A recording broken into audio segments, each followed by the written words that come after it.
Glória a Deus, boa noite a todos, graça e a paz do nosso Senhor Jesus, amém? Estão meio dormindo aí, hein? Acorda aí, hein? Acorda. Eu já mandei um áudio pro Vitão ali, ele falou que foi no jogo, eu falei que o Cruzeiro vai perder só porque ele tá faltando do culto para ir no jogo, viu? E vocês que estão em casa, que vai assistir depois, o Cruzeiro perdeu porque você faltou no culto. Pode se sentar, irmãos. Brincadeiras à parte, sejam bem-vindos a mais uma Terça Cult. Esse é um lugar onde a gente separa para ter um momento de estudo da palavra, um momento, de adoração a Deus. Estou muito feliz. Semana passada não estava aqui, minha filhinha estava completando 1 ano de idade, a Angel completou 1 ano. Então, esse foi o motivo da minha ausência, por isso não estava aqui. Nós consagramos ela aqui na Terça da Vitória, no aninho dela, e depois a gente cantou um Mundo Bita para ela ficar felizinha. Então, esse foi o motivo de não estar aqui. E nós estamos conversando sobre algumas coisas já há algumas terças, né? O Felipe, ele pregou aqui há mais ou menos 1 mês atrás, há 1 mês atrás, e ele falou sobre o Evangelho, né? Ele fez alguns apontamentos de algumas coisas que a gente consegue enxergar, das pessoas usando algumas coisas do Evangelho. Ele ficou mais específico assim na mídia, né? Televisiva, algumas coisas mais absurdas que a gente fica vendo aí. E quando o Felipe estava pregando, isso me deu um insight de falar sobre algumas coisas, e eu estou, então, nessa terceira mensagem, reverberando aquilo que o Felipe disse há 1 mês atrás. Então, se você está aqui pela primeira vez, se você que nos assiste hoje, ao vivo ou em qualquer outro momento, eu te aconselho a voltar aí, há 2 terças-feiras atrás, e escutar as outras mensagens, porque eu vou tentar fechar tudo que eu comecei a conversar. Então, vamos fazer um caminho rapidinho aqui, flashback, revival, voltando aqui rapidão. O Felipe falou sobre alguns problemas e algumas manipulações a respeito de que algumas pessoas usam o Evangelho para bens próprios, para resoluções de problemas pessoais, como se Deus fosse um mecanismo de autossatisfação e como se Deus estivesse disposto e Ele é esse mágico que resolve os problemas da nossa vida. E o Felipe basicamente falou sobre isso e desse mau uso que é feito, da palavra Evangelho. E aí, 1 semana depois, eu falei sobre a gente conseguir enxergar as coisas aparentemente que a gente vê de absurdo, que foi esses exemplos da mídia televisiva que ele deu, mas às vezes não conseguir enxergar o óbvio, que eu dei o exemplo dos discípulos no caminho de Emaús, né? Então, eles tinham uma expectativa em relação ao Messias. Como o Messias aguardado não supre as expectativas deles, eles estão conversando com o próprio Deus, com o próprio Cristo, sem saber com quem está falando. Então, isso é muito importante. Por quê? Porque a expectativa que criamos a respeito de Deus, a respeito de Jesus, a respeito das manifestações dele, vai fazer muitas vezes a gente não enxergar ele. Às vezes ele está do nosso lado, usando um abraço do pai, um abraço do irmão, um conselho de um amigo, às vezes usando uma pessoa que está te ajudando, e você está perguntando onde está Deus, e ele está do seu lado, através da ação de alguns amigos, amigas, família, pai, mãe, e você está esperando uma manifestação de alguma forma, e ele está te perguntando, então me conta essa história, o que está acontecendo? E a gente está contando a história para o próprio Deus que está do nosso lado, e não percebemos ele. Depois disso, eu fui lá para a morte de Lázaro, então eu falei sobre realidade versus expectativa. Depois eu fui lá para a morte de Lázaro, e falei sobre a realidade esperada e a experiência vivida, aquilo que Marta e Maria fazem ali com Jesus na morte de Lázaro elas estão limitando Deus à racionalidade e ao entendimento que elas têm do Messias. Então, o que elas vão dizer para Jesus ali na morte de Lázaro? Se o Senhor estivesse aqui, ele não tinha morrido.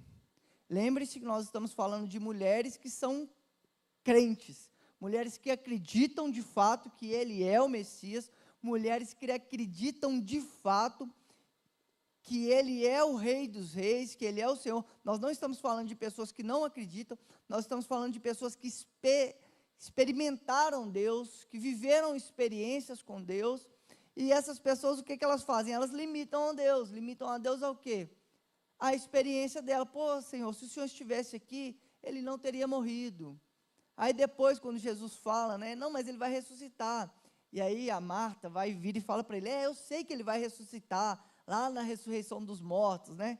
Ela está fazendo escatologia com Jesus, olha só, ela é uma teóloga, ela acredita, ela sabe, ela está falando, eu sei que ele vai ressuscitar. Jesus está falando assim, se você crer, quão difícil, né? Qual que é a dificuldade vocês têm de crer e de experimentar? E aí eu falei sobre nós limitarmos a Deus ao nosso intelecto, às nossas teologias, ou aquilo que a gente espera que Deus haja. Então, o Evangelho, expectativa versus realidade, expectativa não suprida, experiência vivida.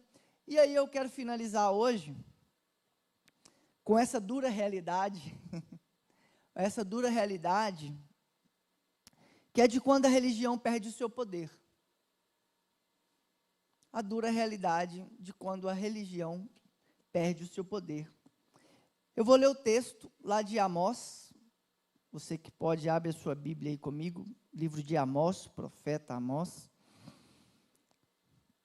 Nós vamos ler o capítulo 5. Eu vou ler a partir do 14. Só para fazer um background aqui rapidinho, né? O Amós, ele faz parte desse ramo de criação de animais em Judá, né? No Reino do Sul.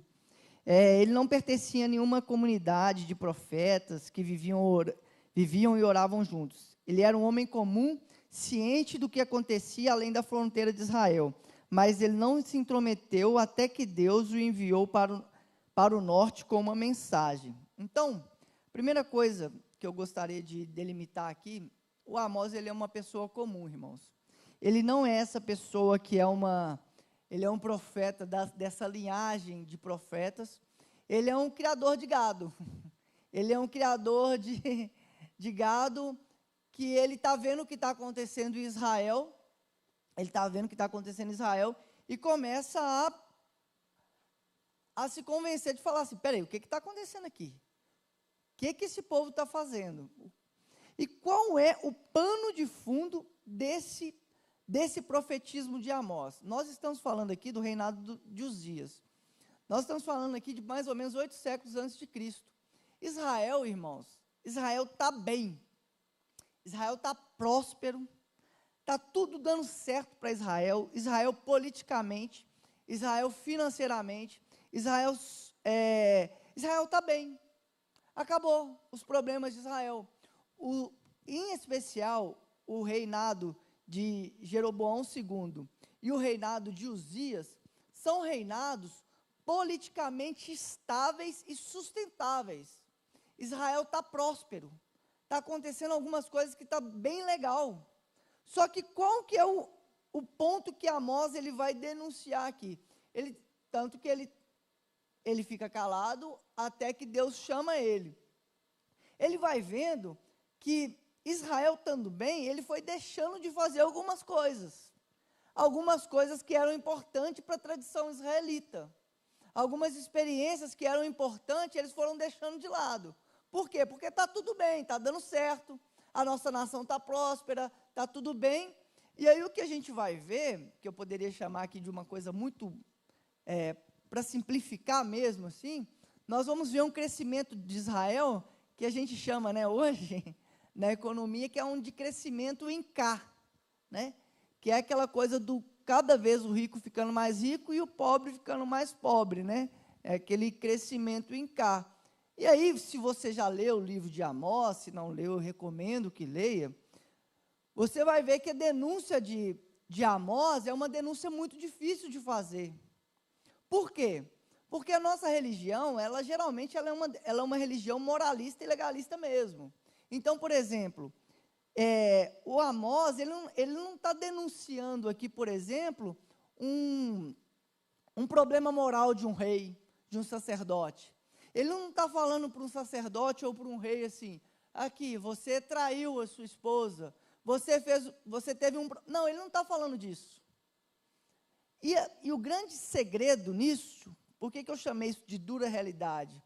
Porque a realidade é que a religião, ela vai perdendo o seu poder quando ela perde a ética, quando ela perde a vida, quando ela perde a experiência. E é sobre isso que a gente vai começar, né?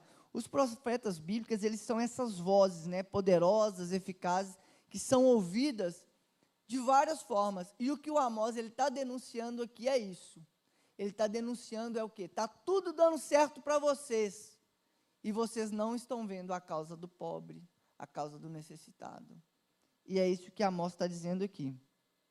E aí, o que ele vai dizer lá, no capítulo 5, a partir do versículo 14. Eu vou ler, irmãos.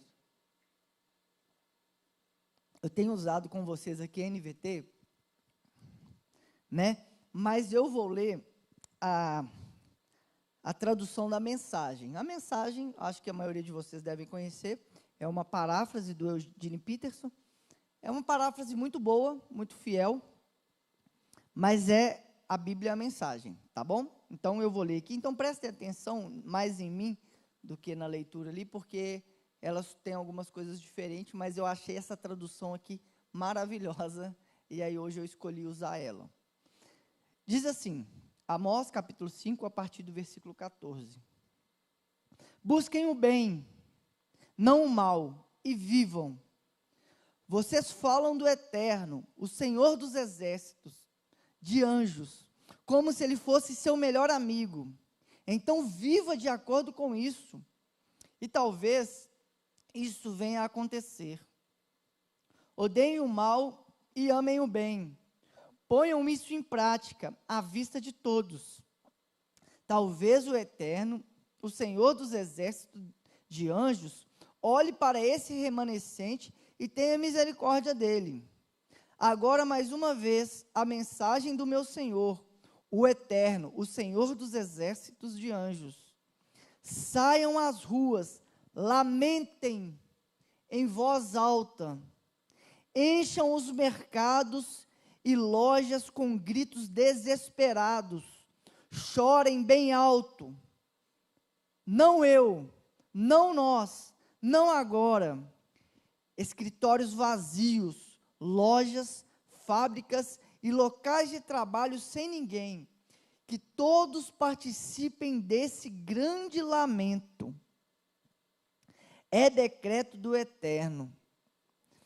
Ai daqueles que anseiam pelo dia do julgamento do Eterno, porque vocês iriam ver que o Eterno e desejar a vinda dele. Por quê? Quando o Eterno vier, primeiro vem a notícia ruim, só depois a boa. Primeiro vem o tempo ruim, não o tempo bom. Vejam, vai ser assim. O homem foge do leão e cai direto nos dentes do urso. A mulher vai para casa depois de um dia duro de trabalho e é estrupada pelo vizinho. Quando o Eterno vier, a realidade será dura. Nada de fantasia, uma nuvem negra sem borda prateada. Parece que ele está falando nos nossos dias, né? Cada dia a gente vê uma calamidade pior do que a outra, né? A gente está, todo mundo atônito com essa notícia da mulher que foi estrupada na mesa de parto. É um absurdo isso. É inimaginável, né? Eu, sei lá, não sei nem o que pensar. Esposa, acabei de falar que minha filha acabou de fazer 1 ano, é inimaginável a gente pensar nisso. E olha o que o Amós está dizendo aqui. E aí, no versículo 21, ele vai começar dizendo assim: não suporto os encontros religiosos de vocês. Estou cheio de seus congressos e convenções. Não me interessam seus projetos religiosos, seus lemas e alvos presunçosos. Estou enjoado das suas estratégias para levantar fundos, das suas táticas de relações públicas e criação da própria imagem. No lugar de relações públicas, a gente podia colocar a mídia social aqui, né? Sua criação da própria imagem, né? Nós fazemos isso a partir das mídias hoje. Não suporto mais sua barulhenta música de culto ao ego. Quando foi a última vez que vocês cantaram para mim? Alguém sabe o que eu quero? Eu quero justiça. Nós somos o povo que falamos tanto de justiça, mas não nos escandalizamos com as injustiças que vemos.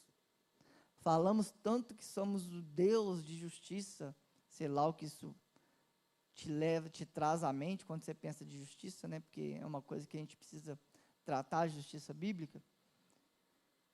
Eu quero justiça, um mar de justiça. Eu quero integridade, rios de integridade. É isso que eu quero. Isso é tudo o que eu quero. Vocês, família de Israel, me adoraram fielmente durante 40 anos no deserto, apresentando sacrifícios e ofertas que exigi? Como foi que se rebaixaram a carregar por aí estátuas de seus pretensos governantes, transportando imagens baratas de todos os deuses, estrelas, para cá e para lá? Já que vocês gostam tanto deles, podem levá-los com vocês, quando eu os expulsar para o exílio além de Damasco. É a mensagem do Eterno, do Senhor dos exércitos de anjos. Curva sua cabeça, vamos orar?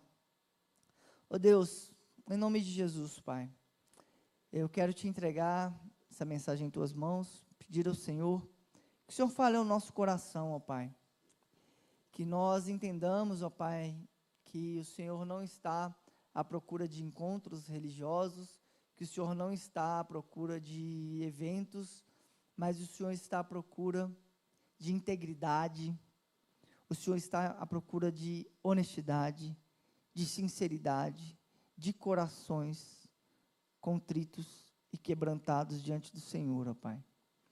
Essa é a minha oração em nome de Jesus. Amém. Irmãos, mensagem muito dura do profeta Amós, muito dura. Se você não leu o livro do profeta Amós, eu te aconselho a ler. O profeta Amós é muito atual para os nossos momentos. Ele nos ajuda muito a enxergar várias coisas. Existem muitas denúncias sendo feitas aqui, importantes para o nosso tempo. Mas eu queria me ater a algumas coisas muito simples aqui, para que a gente consiga pensar em algo efetivo e prático para a nossa relação com aquilo que somos. Nós somos o povo da religião, gente. Isso não tem mistério, não tem segredo. Nós estamos numa igreja, eu sou um pastor, trabalho na igreja, eu sou um homem da religião. Problema zero com isso. Problema zero com isso. O que nós precisamos entender é que onde a religião vai extrapolar a nossa espiritualidade e a nossa vivência para com Deus e para com os outros. E é isso que o Amós ele vai nos dar bons indicativos. Eles tinham encontros religiosos, mas não se encontravam com Deus. Isso é importante. O que o Amós está reverberando aqui, a partir do versículo 18, ou melhor, a partir do versículo 21, está lá no versículo 4 e 5. Olha o que o Amós está dizendo lá no capítulo 5, versículo 4 e 5. A mensagem do Eterno para a família de Israel. Busquem-me e vivam. Olha o que ele vai dizer. Não façam a tolice de perder seu tempo nos santuários de Betel. Não desperdicem o tempo viajando para Gilgal. Nem se empenhem em descer para Berseba. Gilgal está aqui hoje, mas amanhã não existirá. E Betel é só teatro, não tem substância. E aí, irmãos, por que eu falei desse background aqui, sobre o que é o reinado de Uzias e o que Amós está denunciando? Por quê? Porque Betel, o que Amós está falando é, vocês estão indo para Betel, Berseba e Gilgal. Parem com esses encontros de peregrinação. Por quê? Porque isso não está fazendo o menor sentido. Deus não está lá. E por quê? Por que eles faziam essa peregrinação? Betel significa casa de Deus. E Betel, ela está ligada a Jacó. Todos nós vamos lembrar aqui, se você não lembra, você pode lembrar, só ler sua Bíblia, que Betel foi o lugar que Jacó teve um encontro com Deus. Então, esse lugar é a memória. Nós esvaziamos as nossas vidas de sentido, de memórias. Isso é importante a gente saber. Por quê? Porque hoje aqui, nessa terça-feira, nessa terça cult aqui, você pode entrar aqui e tapar os seus ouvidos para tudo que eu estou falando. Você pode entrar aqui, ou nos assistir, e virar e falar assim, cara, não estou nem aí para que esse pastor está dizendo. Eu não vou escutar. Eu tapo os meus ouvidos. Por quê? Porque a nossa vida hoje, ela é esvaziada de sentido. Você pode entrar num templo religioso, numa igreja, e esvaziar isso de sentido. Por quê? Porque eu não concordo com aquilo que ele está dizendo, então o meu ouvido é seletivo. Se ele falar algo que eu concorde, eu pego. Se eu não falar, eu esvazio. Então, a nossa vida é esvaziada de sentido. Mas para o povo israelita não era assim. O povo israelita, esses lugares tinham muito sentido. Para o povo israelita, esses lugares eram lugares sagrados, importantíssimos. Para eles, esses lugares eram de fato sagrados. E aí, esse lugar, né, essa casa de Deus, onde Jacó teve um encontro com Deus, onde Jacó foi restaurado por Deus, mas eles iam para Betel e voltavam piores do que iam. Aí a gente já começa, opa, peraí, eu vou para a igreja e volto pior do que eu fui, como é que é isso aí? Acontece? Sim ou não? Eles iam para esse lugar e voltavam pior, por quê? Porque não havia transformação. Nesse lugar, só havia tradição, não havia transformação. Não haviam, era só um rótulo, era uma fachada de um lugar que tinha uma memória, mas não tinha realidade. O que o Amós está dizendo? O que ele está dizendo? Eu não suporto os encontros religiosos de vocês. Por que eu não suporto? Deus falando a partir da boca de Amós. Por que eu não suporto esses encontros religiosos de vocês? Para que vocês estão indo para Betel se não tem transformação de vida? Para que vocês estão indo para esse lugar se sua vida não é transformada? Se isso não traz significado? É isso que ele está dizendo.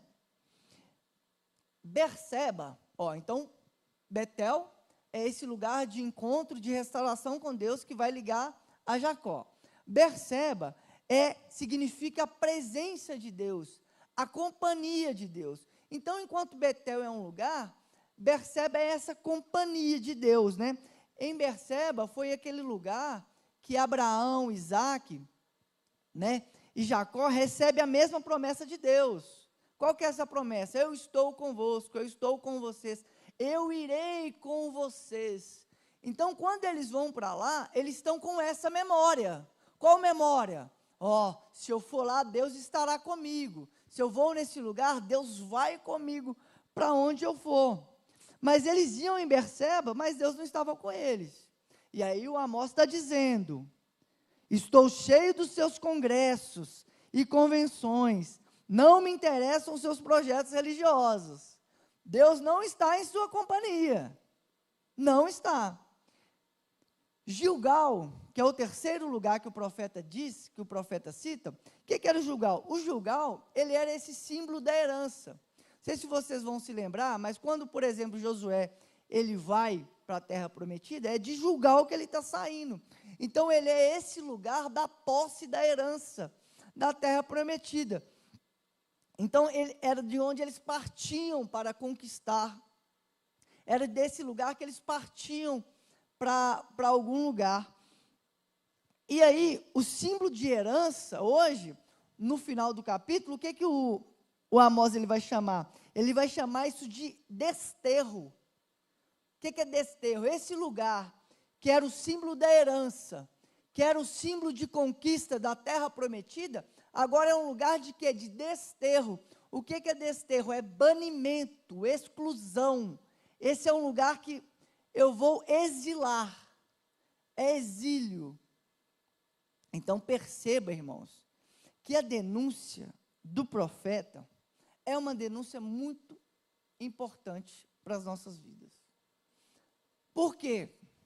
O que o Amós está denunciando aqui? Uma doutrina sem ética. O que ele está dizendo? Traduzindo para a nossa concepção aqui. Ele está dizendo assim: vocês têm o hábito de fazer algumas coisas, vocês têm uma cartilha que vocês seguem, indo para Betel, Berseba ou Gilgal, mas vocês não têm ética, porque as pessoas continuam sofrendo, e vocês continuam se enriquecendo, e vocês não fazem nada. O que ele está falando o que ele está denunciando doutrina sem ética, teologia da vida. Vocês estão trazendo à memória esses lugares que lá atrás tiveram significados para os patriarcas, para Abraão, para Isaac, para Jacó, para Josué. Vocês estão indo nesses lugares que são importantes, mas isso não tem vida. A vida de vocês não reflete isso que eles estão dizendo lá. O que Amós está denunciando? A separação da doutrina, da ética, da teologia, da vida, da religião, da vida cotidiana. Eu tenho falado isso algumas vezes e vou continuar falando para sempre, enquanto eu puder falar, enquanto eu tiver voz. Se você, irmãos, não enxerga Deus no beijo da sua mãe, no abraço do seu pai, no café da manhã com seus irmãos, numa amizade espiritual, se você não vê Deus nisso, não será nos encontros religiosos. Olha o que nós estamos fazendo aqui, um encontro religioso. Não vai ser aqui que você vai ver Deus. Você está separando a religião da vida cotidiana. Quando você separa a religião da vida cotidiana, você multiplica a religiosidade e perde a essência. Simples assim. Quando você separa a religião do seu acordar, né, a gente fica brincando, tem que falar para sempre para ver se a gente entende. Se você não entende que seu culto começa quando você acorda, não vai ser 10h30 da noite que você vai começar um culto. Se você separa a vida cotidiana da religião, você só faz a religiosidade crescer. Não tem transformação. Por quê? Porque a vivência da transformação é no cotidiano. Quem dá o testemunho da sua vida é seu pai, a sua mãe, a sua esposa, quem conta a sua história. Então, no capítulo 5, denuncia a religião que perde o poder. Denuncia uma religião formal e ritualística. Uma religião que mantém seus ritos, que mantém as suas agendas, mas que perdeu de vista sua razão de ser, que é adorar a Deus, fazer a vontade de Deus e obedecer a Deus. O ataque de Amós é dirigido às 3 principais festas de peregrinação, que são as festas dos pães sem fermentos, as festas das colheitas e as festas dos tabernáculos. São festas extremamente importantes para o povo de Israel. O que o Amós está falando assim, essas festas que vocês estão fazendo não servem para nada. Estou enjoado das suas estratégias para levantar fundos, festas. Das suas táticas de relações públicas e criação da própria imagem, fazer a festa dar certo. Festas que no momento estavam sendo celebradas mecanicamente, sem compreensão de significado, que era o que tinha lá atrás, que era o que teve com Abraão, que era o que teve com Isaac, que era o que teve lá atrás, significado. O que for instituído como um meio para honrar e louvar a Deus, lá atrás, nesse momento, não estava lhe dando o menor prazer para Deus. Isso, e algumas coisas são muito irônicas, irmãos, porque no versículo 14 aqui em diante, Israel, ela sempre teve uma expectativa sobre o dia do Senhor. O dia do Senhor é um dia muito importante para a tradição de Israel. Por quê? Porque eles entendiam, né, que nessa ideia do dia do Senhor, significaria a intervenção, né, essa intervenção vitoriosa de Deus, né, contra os inimigos de Israel. Isso está lá no livro de Isaías, no Isaías capítulo 30, versículo 26, você vai ver essa esperança do dia do Senhor, que é a esperança que o Senhor viria e derrotaria os inimigos de Israel. Então, quando o próprio Amós, ele vai suscitar esse dia da esperança do Senhor, né, nessa série ali de conflitos mencionados no capítulo 1 e 2, você vai ver que o motivo desse anseio, que lhe davam confiança, né, que o Senhor lutaria em seu favor, não tem nada de triunfo. Amós começa a falar, vai ser um dia de trevas, vai ser um dia de escuridão. Por quê? Ele começa falando algumas coisas pesadas, né? Que esse dia vai ser um dia de julgamento. Primeiro vem a notícia ruim, depois a boa. Primeiro vem um tempo ruim, depois o tempo bom. Vejam assim, um homem foge do leão e cai direto nos dentes do urso. Quando a esperança deles era uma esperança de Deus vir e tomar o lugar deles, ele está falando assim aqui, Deus não vai fazer isso, Deus não vai ficar do lado de vocês. Muito pelo contrário. O que vai acontecer é que vocês vão sair do urso, sair do leão e cair na boca do urso. A mulher sai do trabalho e é estrupada em casa. É o que o Amós está dizendo aqui. Irmãos, é hora mesmo de encarar a dura realidade. Por quê? Uma religião que ela perde a sua essência, que ela perde o seu significado, que ela perde aquilo que ela foi instituída para ser, ela não passa de rito, dogma e doutrina. Ela é esvaziada de sentido, perdeu o poder. E aqui é muito interessante porque o profeta, ele faz um caminho difícil, muito difícil de ser feito. Amós era um homem comum. Quando eu estava lendo Amós, né, o Luther King é um cara sempre presente na minha memória, sempre, né? Mas eu me lembrei muito de Luther King, porque Amós, ele era esse homem comum.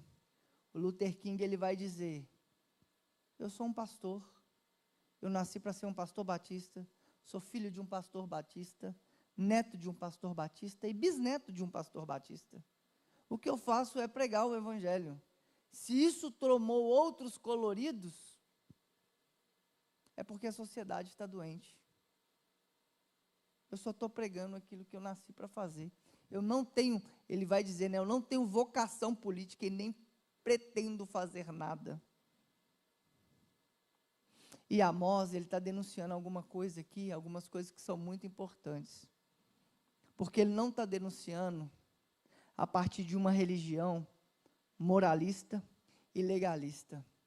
Ele está denunciando a partir de uma nação próspera, que está com seus celeiros a cada dia mais cheios, a cada dia os ricos estão ficando mais ricos, a cada dia a nação, esse nacionalismo israelita está mais exacerbado, e eles estão conseguindo posições políticas, posições sociais importantes, e ele está falando assim, vocês estão pisando na cabeça de alguns para que isso aconteça. Esse não é um tipo de denúncia legal. Não é um tipo de denúncia boa de fazer. Não é legal não, viu? É muito... A nossa vida é feita de experiências mesmo, né? Eu me lembro que, até um mês e meio, 2 meses, não sei, eu fui pregar no aniversário de 3 anos da Lagoinha Caeté, né? Caeté é a cidade aqui. Igreja bonita, igreja toda arrumadinha, bonita, legal demais lá. Pastor muito amigo, querido. E assim, ele falou, Serginho, vem aqui pregar no aniversário dos nossos 3 anos da igreja e tal, não sei o quê. E não deu tema, não falou nada, só falou assim, vem pregar e vem. Eu, beleza, vou, pastor, vou pregar. E fui lá pregar, festa bonita, igreja cheia, tudo bonitinho, tudo arrumadinho. E Deus me deu uma mensagem, e eu fui pregar essa mensagem. Estou com a mensagem no coração. E essa mensagem dizia muito, né, de se submeter a Deus, de servir a Deus, de obedecer a Deus. É mais importante obedecer a Deus que os homens. Enfim, Coríntios 6, ministério fiel de Paulo. 2 Coríntios 6, ministério fiel de Paulo. E foi a mensagem que Deus colocou no meu coração para o dia lá. Porque eu pensei assim, cara, uma igreja que está completando 3 anos, o que se eu fosse pastor de uma igreja que estivesse completando 3 anos, eu gostaria? Que minha igreja fosse uma igreja fiel. E aí eu lembrei do ministério fiel de Paulo e fui pregar 2 Coríntios 6. E aí 2 Coríntios 6 vai dizer várias coisas, né? E de uma das coisas desse ministério fiel de Paulo é isso, né? Mais importante obedecer a Deus que os homens. E aí, beleza, e eu estou com a mensagem lá e tal. Aí, quando eu vou subir assim, eu estou subindo para o altar para pregar, aí o pastor vai e me chama, né? Ah, Serginho, vem cá, vou te apresentar aqui. Aí estava assim, né? O prefeito, o vice-prefeito, o secretário, de todo mundo, assim, da importante da cidade, do município. E aí, a pessoa pode pensar assim, cara, mas você está pregando uma mensagem para confrontar? Óbvio que não. Estou pregando uma mensagem que a mensagem já estava no meu coração. E o que a gente faz é pregar a mensagem. Se vai confortar ou se vai confrontar, é a leitura que ele vai fazer. Por quê? É mais importante obedecer a Deus do que os homens. Isso é ponto pacífico. Não tem segredo nenhum. Não tem ninguém confrontando ninguém. Tem alguém falando algo que está claro na mensagem bíblica. Então, irmãos, o confronto ou não confronto, e principalmente o que o Amós está dizendo aqui, não tem a ver muito com o que o profeta está dizendo. Porque o que o profeta está dizendo, Deus já está dizendo desde sempre. Desde sempre. Você lê a Bíblia, você lê Isaías 1, mesma coisa. Não quer saber desses cultos, não quer saber de nada, porque você esqueceu da causa do órfão, da viúva, não sei o quê. Gente, a Bíblia é a repetição das mesmas coisas, com linguagem diferente, para ver se a gente aprende. Agora, se a pessoa olhou, ouviu isso, e o ouvido dela está falando, não sei o quê, paciência. Paciência. Mas a reflexão para a gente é que eu não gostaria que a gente fosse em Betel, fosse em Berseba, ou fosse em Gilgal, sem significado, sem a vivência. A gente acabou de participar de uma cela maravilhosa ali na casa do Pedrinho, em Magodei. Tanto de gente lá. Isso é importante. A comunhão dos irmãos, a vivência, a experiência. Se eu quero encontrar a Deus, eu encontro a partir desses lugares, a partir dessas relações de amizade, a partir dessas relações de afeto, a partir dessas relações de verdade. Não vai ser em Betel, sem significado, não vai ser em Berseba, sem significado, não vai ser em Gilgal, sem significado. Porque, às vezes, nesse lugar aqui, Igreja Batista de Getsemane, às vezes o seu pai, sua mãe, sei lá, ele teve uma experiência com Deus nesse lugar aqui. Ele teve uma experiência em Betel, mas você não. Você só vem por causa do rito, por causa do rolê, por causa de estar aqui. Às vezes, o seu pai Jacó foi restaurado por Deus nesse Berseba. Às vezes o seu avô, às vezes a sua mãe, ela teve uma experiência em Betel. Às vezes o seu pai, em Gilgal, ele saía de lá para alcançar a terra prometida. Mas não quer dizer que você vai alcançar. Essa experiência, essa vivência é sua. Não é daqueles que foram, senão só vira rito, só vira dogma e só vira religião, esvaziada de sentido. Esvaziada de sentido. Vamos ficar de pé para a gente orar?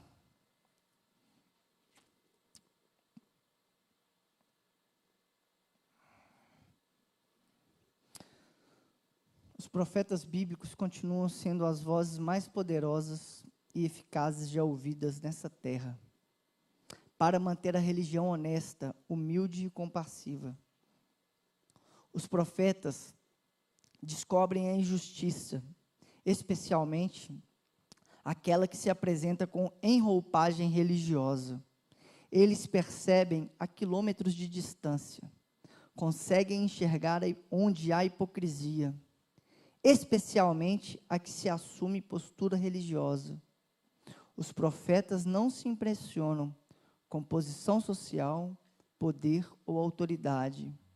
Eles não se encantam com números, tamanho ou aparência de sucesso. Estes são os profetas bíblicos.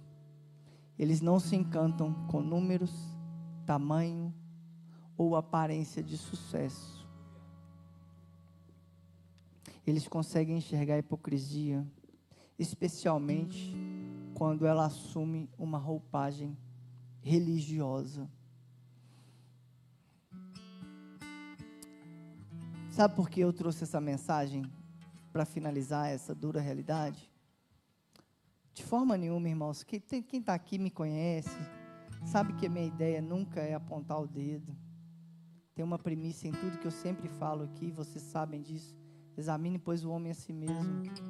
Eu não falo para você, eu falo para mim. Eu estou pregando para mim mesmo. E você examina aquilo que foi falado e faz o seu exame. Se quiser conversar, me chama. Mas sabe por quê, irmãos? Eu estou cansado de ver as pessoas morrerem. E morrerem dentro da igreja.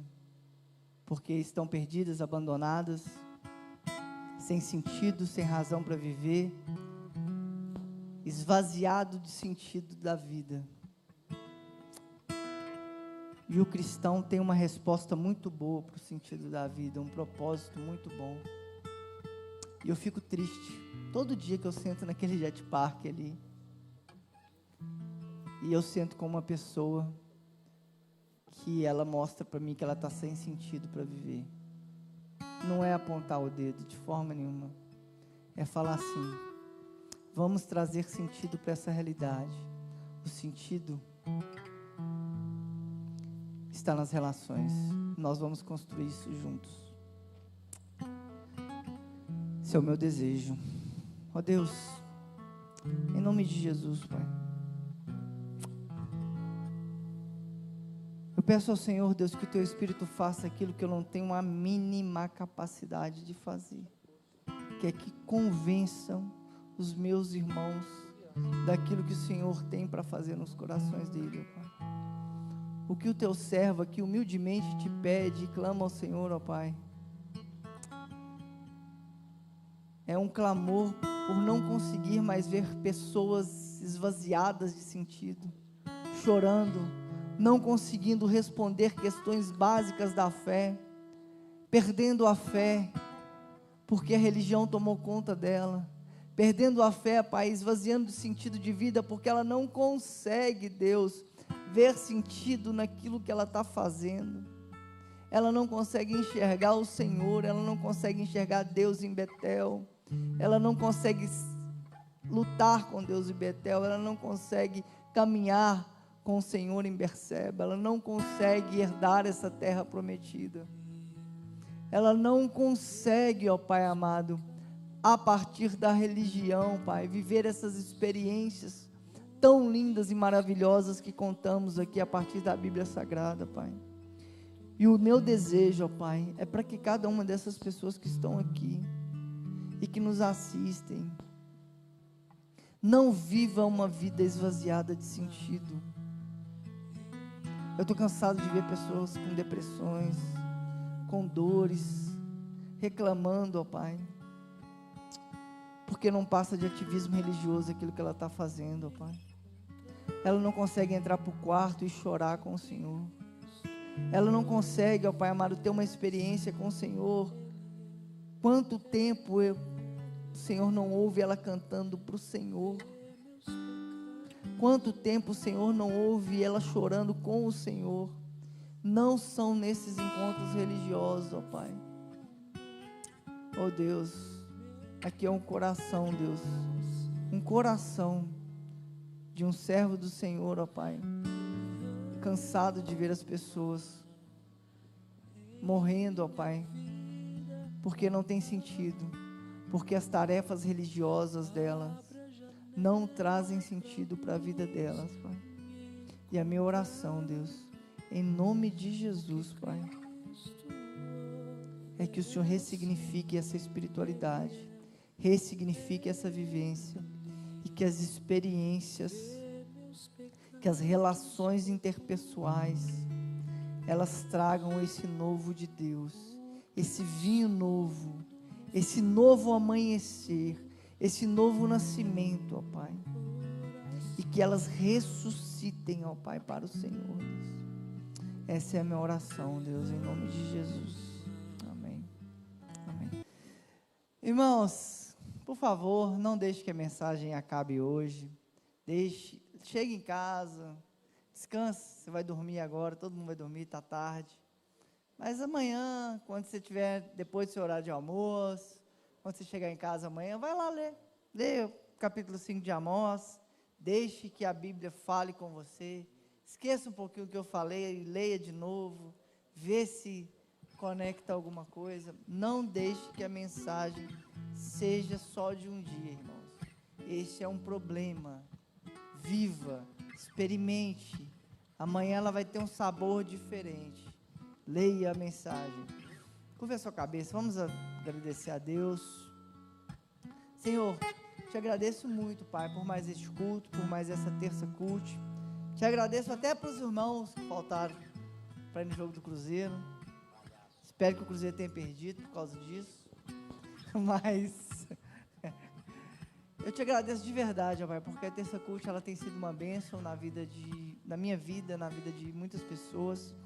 E o que eu peço ao Senhor, ó Pai, é o que eu tenho pedido toda a terça culto, ó Pai, que o Teu Espírito sopre, Pai, que o Teu Espírito fale, que o Teu Espírito seja aquele que nos guie, que Ele permita que a gente aprenda um pouquinho mais dEle, Pai.